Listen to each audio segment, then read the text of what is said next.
حضرت ابو امامہ رضی اللہ تعالی عنہ روایت کرتے ہیں کہ رسول اللہ صلی اللہ علیہ وسلم نے فرمایا، علیکم بقیام اللیل فإنہ دأب الصالحین قبلکم وہو قربۃ لکم الی ربکم ومغفرۃ للسیئات ومنہاۃ عن الاثم۔ حضرت ابو امامہ رضی اللہ تعالی عنہ سے روایت ہے کہ رسول اللہ صلی اللہ علیہ وسلم نے فرمایا، تہجد ضرور پڑھا کرو کیونکہ وہ تم سے پہلے صالحین کی روش ہے۔ یعنی یہ نماز صرف امت مسلمہ کے لیے نہیں بلکہ ہم سے پہلے دیگر امتوں کے جو نیک لوگ گزرے ہیں ان کی روش بھی یہی ہے، اور تمہارے لیے اپنے رب کے قرب کا وسیلہ ہے۔ یعنی تہجد وسیلہ ہے کس کا؟ اللہ کا قرب حاصل کرنے کا، اور گناہوں کے مٹنے کا ذریعہ ہے، اور مزید گناہوں سے بچنے کا سبب ہے۔ یعنی پچھلے گناہوں کے صاف ہونے کا ذریعہ، نمبر 3 مزید گناہوں سے بچنے کی طاقت انسان کو نصیب ہوتی ہے اس کے ذریعے، یعنی گناہوں سے روک بنتا ہے۔ یہ روایت جو ہے ابن خزیمہ کی ہے۔ حضرت ابو ہریرہ رضی اللہ تعالی عنہ روایت کرتے ہیں کہ رسول اللہ صلی اللہ علیہ وسلم نے فرمایا، اس شخص پر اللہ کی رحمت ہو جو رات کو اٹھا، پھر نماز تہجد پڑھی، پھر اپنی بیوی کو جگایا، پھر اس نے نماز پڑھی، پھر اگر عورت غلبہ نیند کے باعث نہ جاگی تو اس کے منہ پہ پانی کے چھینٹے مارے، اور اس عورت پر بھی اللہ کی رحمت ہو جو رات کو اٹھی، نماز پڑھی، اپنے شوہر کو جگایا، پھر اس نے نماز پڑھی، پھر اگر شوہر نہ جاگا تو اس کے منہ پر پانی کے چھینٹے مارے۔ برابر کی بات ہے، دونوں کے لیے اجر بھی برابر کا ہے اور دونوں کو حق بھی برابر کا ہے جگانے کا، اور دونوں کو پانی کا چھینٹا مارنے کا بھی حق ہے، اور اس میں کسی کی بھی بے عزتی کی بات نہیں۔ یعنی عورت اگر ایسا کرے اپنے شوہر کے ساتھ تو وہ اس کی طرف سے کوئی روڈنس نہیں ہوگی، کیونکہ عام طور پر جب کسی کو نیند کی حالت میں جگایا جاتا ہے اور خصوصاً اگر اس پہ پانی پھینک دیا جائے تو وہ کیا سمجھتا ہے کہ اس کی بہت بے عزتی ہو گئی یا اس کے ساتھ بہت برا کیا گیا، اور عموماً لوگ اس وقت بہت غصے کا مظاہرہ پھر کرتے ہیں کہ کیوں جگایا جا رہا ہے۔ حضرت ابو ہریرہ رضی اللہ تعالی عنہ کہتے ہیں کہ رسول اللہ صلی اللہ علیہ وسلم فرماتے تھے، فرض نماز کے بعد سب نمازوں سے افضل تہجد کی نماز ہے۔ یعنی فرائض بہرحال افضل ہے اور نوافل میں سب سے افضل تہجد کی نماز۔ رسول اللہ صلی اللہ علیہ وسلم نے فرمایا، جب انسان سوتا ہے تو شیطان اس کے سر کی گدی پر 3 گریں لگاتا ہے اور کہتا ہے کہ رات بڑی لمبی ہے، اس کو تھپکی دیتا ہے اور کہتا ہے لمبی رات ہے، ابھی سوئے رہو، ابھی ٹائم ہے، ٹھہر کے اٹھنا، یعنی اس کو سلائے رکھتا ہے۔ اگر وہ بیدار ہو کر اللہ کا ذکر کرے، یعنی آنکھ کھلے اور اللہ کا ذکر کو شروع کر دے تو ایک گرہ کھل جاتی، شیطان کے پھندے سے انسان آزاد ہونے لگتا ہے۔ اگر وضو کرے تو دوسری گرہ کھل جاتی، اگر نماز پڑھے تو تیسری گرہ کھل جاتی، اور وہ شادمان اور پاک نفس ہو کر صبح کرتا ہے۔ یعنی جو شخص صبح نماز کے وقت پر، تہجد کے وقت یا پھر کم از کم فجر کے وقت اٹھ جاتا ہے، اللہ کا ذکر کرتے ہوئے وضو کرے اور پھر نماز پڑھ لے، سورج نکلنے سے پہلے پہلے یہ کام کر لے تو وہ ایک مطمئن شخص کی طرح اٹھتا ہے، ورنہ اس کی صبح خبیث اور سست نفس کے ساتھ ہوتی۔ عام طور پر ہم اطمینان کی تلاش میں رہتے ہیں، سکون کی تلاش میں رہتے ہیں، اور یہ سوچتے ہیں کہ ہمیں ڈپریشن ہے یا ہمارے اندر ایک غم ہے، تو ہم اس کے اسباب نہیں جانتے کہ سبب کیا ہے۔ ان کے اسباب میں سے ایک بڑا سبب شیطان کی گرفت میں ہونا ہے، اور شیطان اپنی گرفت ویسے تو دن کے وقت بھی انسان پر رکھتا ہے، لیکن خصوصاً رات کے وقت جب انسان سو جاتا ہے تو وہ نہیں چاہتا کہ سوتا ہوا اٹھے انسان، اور اگر انسان ہمت کر کے اٹھ جاتا ہے، ذکر کرتا ہے، وضو کرتا ہے اور نماز پڑھ لیتا ہے تو یہیں سے اطمینان قلب کا آغاز ہو جاتا ہے، اس کی تسلی ہو جاتی۔ رسول اللہ صلی اللہ علیہ وسلم نے فرمایا، اللہ تعالیٰ ہر رات آسمان دنیا پر نزول فرماتے ہیں، یعنی زمین سے سب سے قریبی آسمان پر۔ جب 1/3 رات باقی رہ جاتی ہے تو فرماتے ہیں، ہے کوئی جو مجھے پکارے؟ اس وقت اللہ تعالیٰ بندوں کو پکارتے ہیں، ہے کوئی جو مجھے پکارے میں اس کی دعا قبول کروں؟ ہے کوئی جو مجھ سے مانگے میں اس کو دوں؟ ہے کوئی جو مجھ سے بخشش طلب کرے تو میں اس کو بخش دوں؟ گویا یہ وقت دعا کی قبولیت کا وقت ہے، انسان جو مانگے اس کو ملتا ہے، اور خصوصی طور پر بخشش کے طلب کرنے کا وقت، جیسے قرآن پاک میں آتا ہے وَبِالْأَسْحَارِ هُمْ يَسْتَغْفِرُونَ وَبِالْأَسْحَارِ هُمْ يَسْتَغْفِرُونَ، اور سحری کے وقت وہ استغفار کرتے ہیں۔ اب ہو سکتا ہے کہ آپ کہیں کہ نہیں، ہم نے تو زندگی میں کوئی خاص گناہ کیے ہی نہیں، اس لیے ہمیں تو بخشش کی ضرورت ہی نہیں، بخشش مانگے گناہگار لوگ، ہم تو نیک لوگ ہیں، نیک کام کرتے ہیں، دن رات قرآن پڑھتے پڑھاتے ہیں، اس لیے ہماری تو ضرورت نہیں۔ نہیں، نبی صلی اللہ علیہ وسلم جن کے اگلے پچھلے سب قصور معاف کر دیے گئے تھے، وہ اتنا لمبا قیام کرتے تھے کہ ان کے قدم مبارک سوج جاتے تھے۔ حضرت مغیرہ فرماتے ہیں رسول اللہ صلی اللہ علیہ وسلم نے اتنا لمبا قیام کیا رات کو کہ آپ کے پاؤں سوج گئے۔ آپ سے سوال کیا گیا کہ آپ اتنی مشقت کیوں کرتے ہیں، اپنے آپ کو اتنا کیوں تھکاتے ہیں، حالانکہ آپ کے تو سارے گناہ معاف کر دیے گئے۔ آپ نے فرمایا کیا میں اللہ کا شکر گزار بندہ نہ بنوں؟ یعنی صرف گناہوں کی بخشش ہی نہیں بلکہ نعمتوں پر شکر بھی واجب ہے۔ جہاں ایک طرف گناہوں کی بخشش انسان کے لیے اللہ کے قرب کے راستے ہموار کرتی ہے، وہاں اللہ تعالیٰ کا شکر ادا کرنا بندے کو اللہ کا قرب عطا کرتا ہے۔ اچھا، اب پہلی سنت میں آپ کو بتاؤں گی کہ اگر آپ تہجد کے وقت اٹھے ہیں تو سب سے پہلے آپ کیا پڑھیں گے۔ حضرت عائشہ رضی اللہ تعالیٰ عنہا فرماتی ہیں کہ رسول اللہ صلی اللہ علیہ وسلم جب رات کو تہجد کے لیے اٹھتے تو یہ پڑھتے 10 بار اللہ اکبر، 10 بار الحمدللہ، 10 بار سبحان اللہ و بحمدہ، 10 بار سبحان الملک القدوس، 10 بار استغفر اللہ، 10 بار لا الہ الا اللہ، اور پھر 10 بار اللہم اعوذ بک من ضیق الدنیا و ضیق یوم القیامہ، میں تیری پناہ میں آتا ہوں دنیا کی تنگی سے اور قیامت کے دن کی تنگی سے۔ اللہم اعوذ بک من ضیق ضاد یہ قاف من ضیق الدنیا و ضیق یوم القیامہ، یہ بھی 10 بار۔ اور پھر فرماتے اللہم اغفر لی واہدنی وارزقنی وعافنی، پھر وضو کرتے اور تہجد شروع کرتے، یعنی یہ بھی وضو سے پہلے آپ پڑھ لیتے تھے۔ تو آپ کیا کر سکتے ہیں، جیسے آنکھ کھلی یا بستر پر لیٹے ہیں تو بعض اوقات ایسا ہوتا ہے نا کہ انسان سوچتا ہے اچھا ایک سائڈ پہ سو کے اتنے تھکے ہوئے ہوتے ہیں کہ آپ ایک دم نہیں اٹھ پاتے۔ حالانکہ آپ صلی اللہ علیہ وسلم کے نیند سے بیدار ہونے کا طریقہ کیا تھا کہ جب آپ اٹھتے تھے تو یکدم اٹھتے تھے، سستی کے مارے نہیں کہ کبھی ایک طرف لیٹ گئے پھر دوسری طرف سو گئے پھر دائیں طرف پھر بائیں طرف، نہیں، جب جاگنے کا وقت ہوتا تھا تو آپ فوراً اٹھ جاتے تھے۔ لیکن بسا اوقات ایسا ہوتا ہے کہ انسان تھکا ہوا ہوتا ہے، سائڈ بدل کے دوسری طرف کو ذرا لیٹتا ہے، تو یہ لیٹے لیٹے بھی آپ اذکار پڑھ سکتے ہیں، ٹھیک ہے؟ اور یہ سب آپ کو آتے ہی ہوں گے سوائے ایک وہ ذکر کے اللہم اعوذ بک من ضیق الدنیا و ضیق یوم القیامہ، اور ترتیب آپ یاد کر لیں اپنے بیڈ سائڈ ٹیبل پہ یا بیڈ پہ یا کہیں بھی، یہ نوٹس کسی پین کے ساتھ لکھ کے لگا دیں، چپکا دیں، اور جب یاد ہو جائے تو پھر اتار دیں، جب عادت بن جائے تو ہٹا دیں وہاں سے، ٹھیک ہے نا؟ جتنے دن عادت نہیں بنتی اتنے دن اپنے یادداشت کے لیے رکھ لیں۔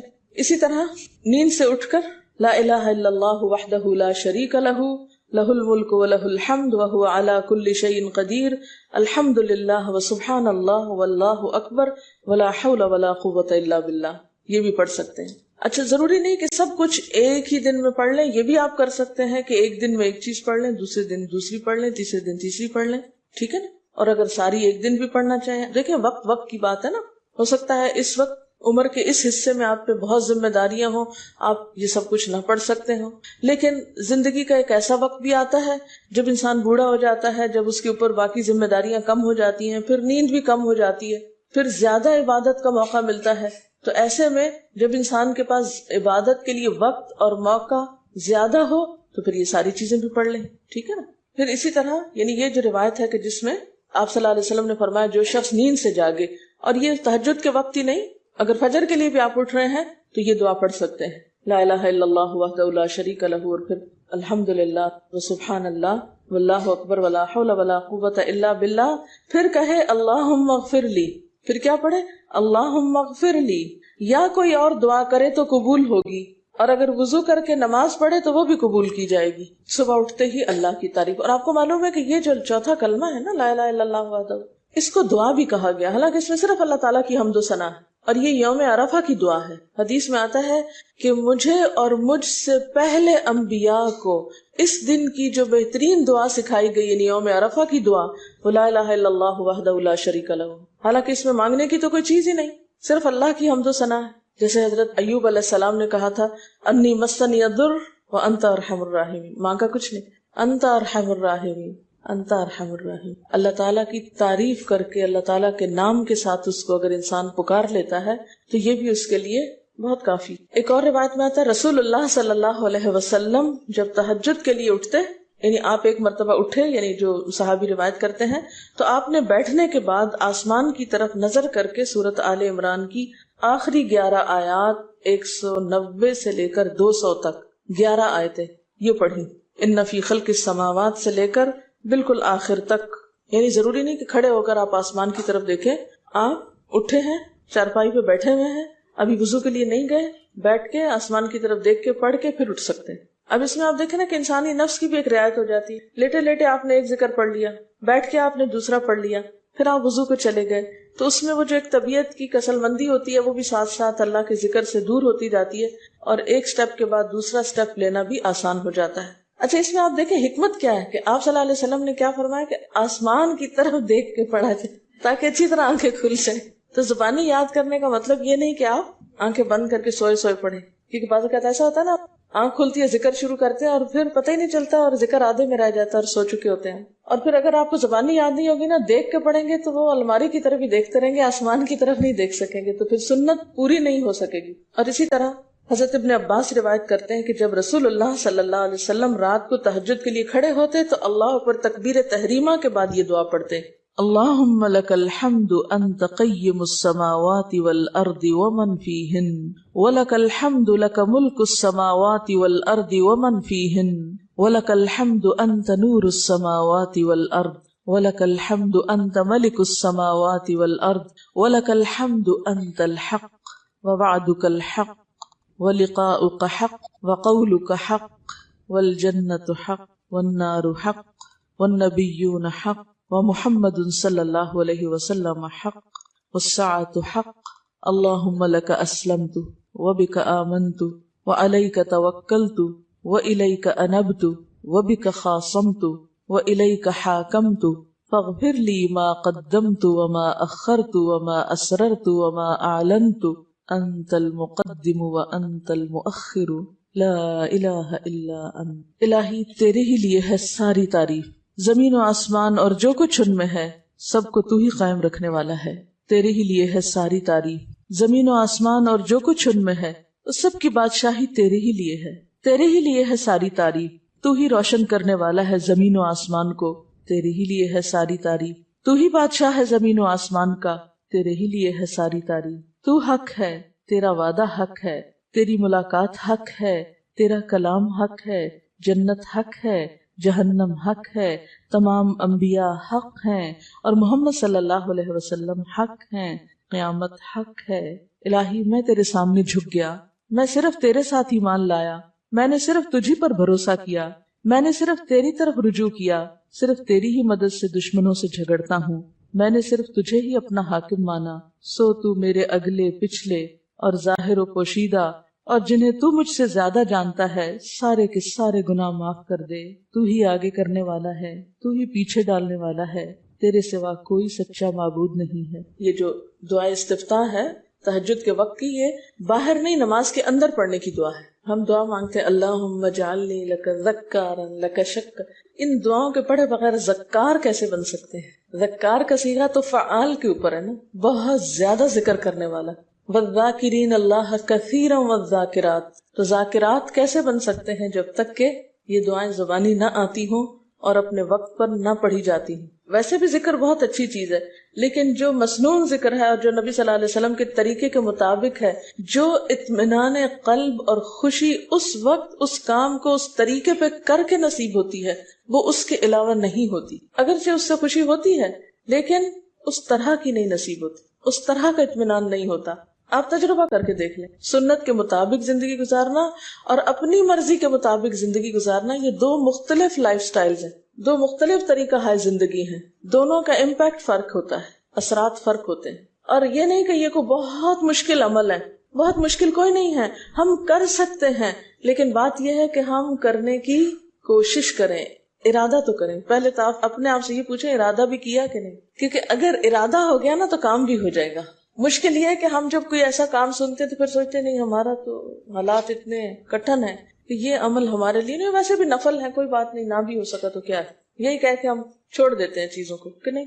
لیکن میں سمجھتی ہوں کہ جو عمر آپ بچیوں کی خاص طور پر اس وقت اس عمر کو غنیمت سمجھے اور اس میں آپ نے جو کچھ اب یاد کر لیا، عادت ڈال لی، وہ اگلی زندگی میں شدید مصروفیت کے باوجود بالکل عادت ثانیہ ہو جائے گی، ایک روٹین ہو جائے گی اور آپ کو مشکل نہیں ہوگی۔ لیکن اگر اب نہیں عادتیں ڈالی کل کو یا نئے سرے سے عادت ڈالنا بہت مشکل ہوگا. سنت مشکل نہیں ہے، صرف یہ ہے کہ ارادے، نیت اور پھر کوشش کی ضرورت ہے. کر لیں گے تو ہو بھی جائے گا، آخر کرنے والے کرتے ہیں. لیکن جب پہلے ہی سے سوچ لیتے نہیں بڑا مشکل، تو اللہ والے کرتے ہیں اور وہ تو نیک لوگوں کا کام ہے. ہم تو نہ اللہ والے ہیں اور نہ ہی نیک ہیں، تو کیوں نہیں ہے، ہو جائے. اب آپ صلی اللہ علیہ وسلم کے تہجد کی کیفیت کیا تھی؟ حضرت ابو ذر کہتے ہیں کہ رسول اللہ صلی اللہ علیہ وسلم نے تہجد میں اتنا قیام کیا کہ اس ایک آیت کو پڑھتے پڑھتے صبح کر دی. ایک آیت پڑھتے پڑھتے صبح کر دی. کون سی آیت تھی وہ؟ ان تعذبہم فانہم عبادک وان تغفر لہم فانک انت العزیز الحکیم. ایک آیت کو اتنی دفعہ پڑھا اور پڑھتے رہے اور پڑھتے رہے اور پڑھتے رہے، اسی میں صبح ہو گئی. تو طویل قیام جو ہے ضروری نہیں کہ وہ صرف کس وقت ہو، کوئی لمبی سورت پڑھ کے ہی. چھوٹی سورت بھی ہو سکتی ہے، لیکن روح کے ساتھ، شعور کے ساتھ اگر آپ دوہرا کے بھی پڑھیں. مثال کے طور پہ آپ نے کوئی سورت یاد کر لی ہے اور آپ پڑھنے کھڑے ہوئے ہیں اور آپ کو صحیح طرح آتی نہیں ہے، یا آتی ہے تو اتنی تیز نہیں آتی، بہت رٹی ہوئی نہیں ہے، تو کوئی بات نہیں.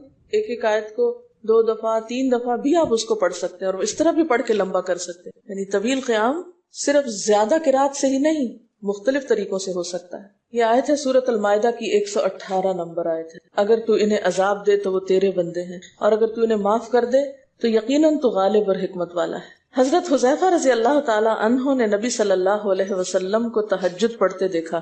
وہ کہتے ہیں سورۃ فاتحہ کے بعد آپ نے سورۃ بقرہ پڑھی، پھر رکوع کیا. آپ کا رکوع آپ کے قیام کی مانند تھا. ہماری تو کمر نہ ٹوٹ جائے.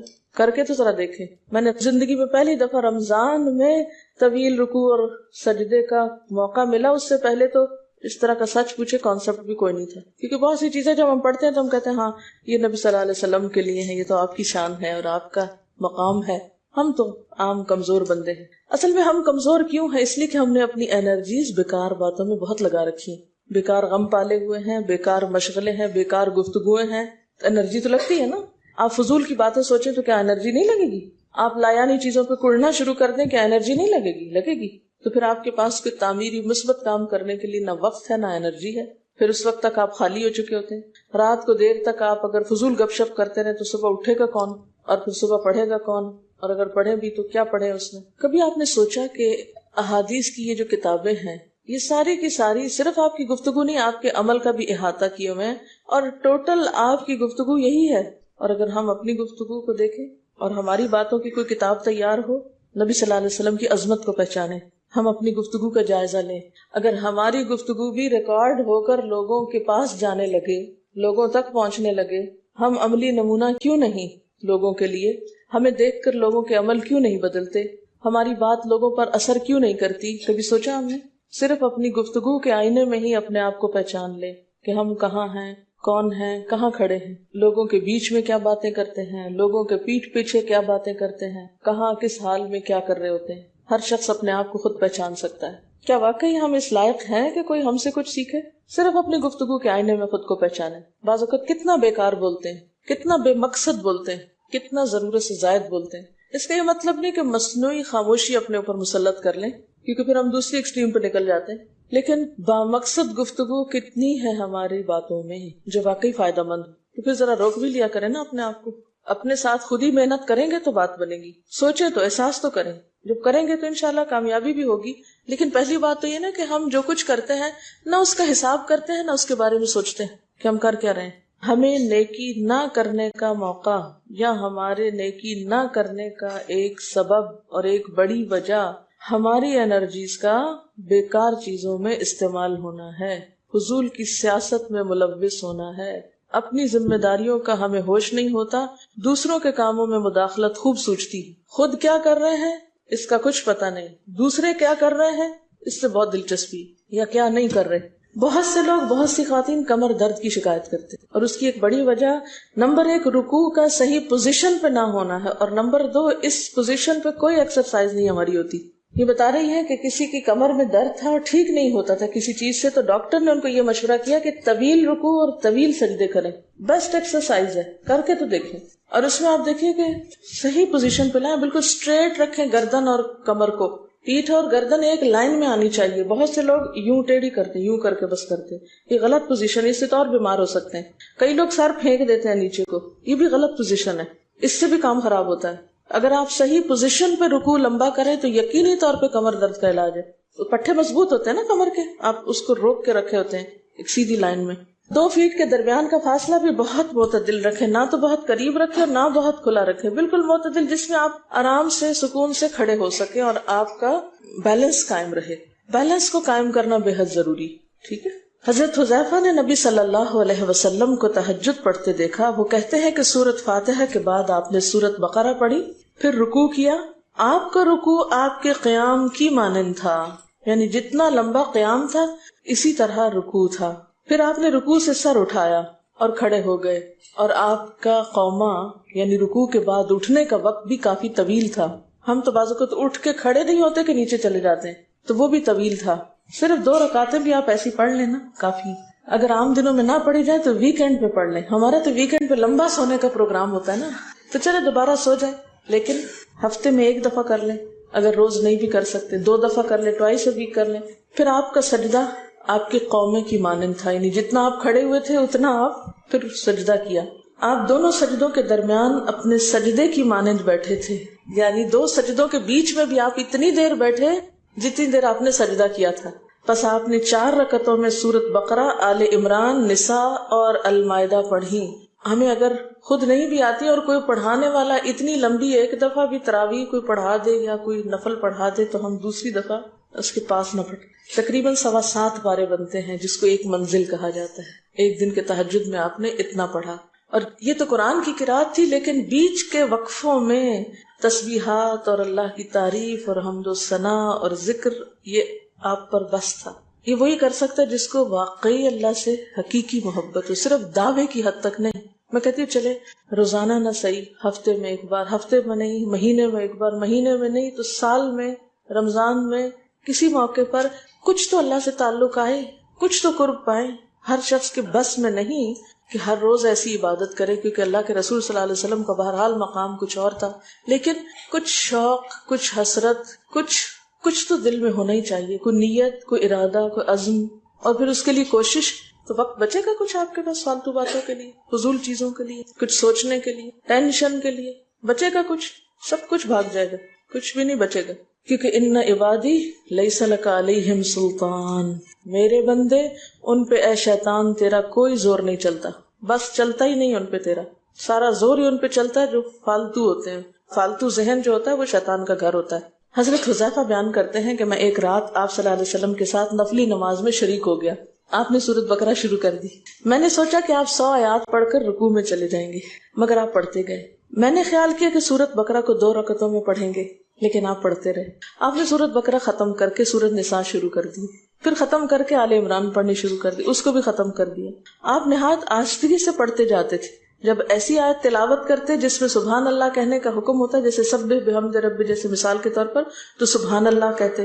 اگر کچھ مانگنے کا ذکر ہوتا تو سوال کرتے، اگر پناہ مانگنے کا ذکر ہوتا تو اعوذ باللہ پڑھتے. اس حدیث سے یہ بھی پتہ چلتا ہے کہ سورتوں کی ترتیب ضروری نہیں، کیونکہ آپ نے پہلے النساء پڑھی پھر آل عمران پڑھی. یہ جو ہر وقت لوگ پیچھا کیے رکھتے ہیں نا، بعض اوقات تو بہت ضد کرتے ہیں کہ آپ نے پہلی رکعت میں یہ پڑھائی تھی تو دوسری میں یہ کیوں پڑھا دی. یہ تو سنت میں ملتا ہے کہ پہلی رکعت طویل ہے دوسری کے مقابلے میں، لیکن یہ لازم نہیں کہ جو پہلی میں پڑھے اس کے بعد آگے والی صورتوں میں سے پڑھے، پیچھے والی بھی سے نہیں پڑھ سکتے. رسول اللہ صلی اللہ علیہ وسلم نے عبداللہ بن عمرو سے کہا، مجھے بتلایا گیا ہے کہ تم ساری رات نفل پڑھتے اور دن کو روزہ رکھتے ہو. اگر تم ایسا کرو گے تو تمہاری آنکھ کمزور اور طبیعت سست ہو جائے گی. یعنی ہر روز روزہ اور ہر رات جگراتا تمہاری جان اور تمہارے بال بچوں کا بھی تم پر حق ہے. اس لیے روزہ رکھو اور افطار بھی کرو، اور رات کو قیام کرو اور سو بھی. یعنی ساری رات تہجد پڑھنا یا نفل پڑھنا پسندیدہ نہیں ہے، رات کو سونا بھی پسندیدہ ہے. ہمارے ہاں 27ویں رات کو پوری رات جاگنا لازم سمجھا جاتا ہے، تو نبی صلی اللہ علیہ وسلم سے کوئی رات بھی پوری کی پوری جاگنا ثابت نہیں. کیونکہ اگر انسان صرف جاگتا ہی جاگتا چلا جائے تو وہ آسان ہوتا ہے، ایک دفعہ سو کے پھر اٹھنا جو ہے نا وہ اصل میں نفس کا امتحان ہوتا ہے، وہ مشکل ہوتا ہے. اسی طرح نبی صلی اللہ علیہ وسلم 3 دن سے کم میں قرآن مجید ختم کرنا پسند نہیں فرماتے تھے. آپ نے حضرت عبداللہ بن عمرو سے فرمایا کہ 1 ماہ میں پورا کر لو. انہوں نے عرض کی میں اس سے زیادہ تلاوت کی طاقت رکھتا ہوں، تو فرمایا 20 دن میں کر لو. ان کا میں اس سے زیادہ کی طاقت رکھتا ہوں، فرمایا 7 دن میں ختم کر لیا کرو، اس سے زیادہ کی اجازت نہیں. یعنی وہ ایک منزل کر کے. صحابہ کرام چونکہ اس زمانے میں مصحف اس طرح تھوڑی چھپے ہوئے تھے کہ کتابوں کی شکل میں ہوں. جو قرآن تھا لوگوں کے سینوں میں تھا، یاد کیے ہوئے تھے، اور وہ یاد کیا ہوا کہیں صبح کے وقت الگ بیٹھ کے نہیں پڑھا کرتے تھے. وہ کہاں پڑھتے تھے؟ تہجد میں نماز کے اندر پڑھا کرتے تھے. اب یہ تو ہم لوگوں کی مشکل ہوگی نا کہ ہمیں آتا کچھ نہیں زبانی، تو پھر ہم دیکھ کے پڑھتے ہیں تو نماز میں پھر وہ مشکل ہوتا ہے تو الگ رکھ کے پھر اس کو پڑھ رہے ہوتے ہیں. ٹھیک ہے، لیکن زیادہ بہترین پڑھنا نماز کے اندر کا پڑھنا ہے. اگرچہ دیکھ کے پڑھنے کی اس میں بھی اجازت ہے، لیکن ان کی چونکہ شدید حرص تھی حضرت عبداللہ بن عمر کی، تو آپ نے ان کو 3 دن کی پھر اجازت دے دی تھی. اور آپ نے فرمایا کہ اس شخص کو قرآن کی کچھ سمجھ نہیں ہو سکتی جو 3 سے بھی کم دن میں قرآن پڑھے. نبی صلی اللہ علیہ وسلم نے فرمایا جو شخص رات کے نوافل میں 200 آیات تلاوت کرتا ہے وہ اطاعت گزار مخلص لوگوں میں شمار ہوتا ہے. انہ من عبادنا المخلصین، وہ آتا ہے نا قرآن پاک میں انبیاء کی صفت میں سے. تو جو شخص رات کو نماز میں یعنی نفل میں 200 آیات تک تلاوت کرتا ہے وہ اطاعت گزار مخلص بندوں میں شمار ہوتا ہے. اور سنن دارمی میں واضح طور پر آتا ہے کہ نبی صلی اللہ علیہ وسلم ساری رات نوافل نہیں پڑھا کرتے تھے.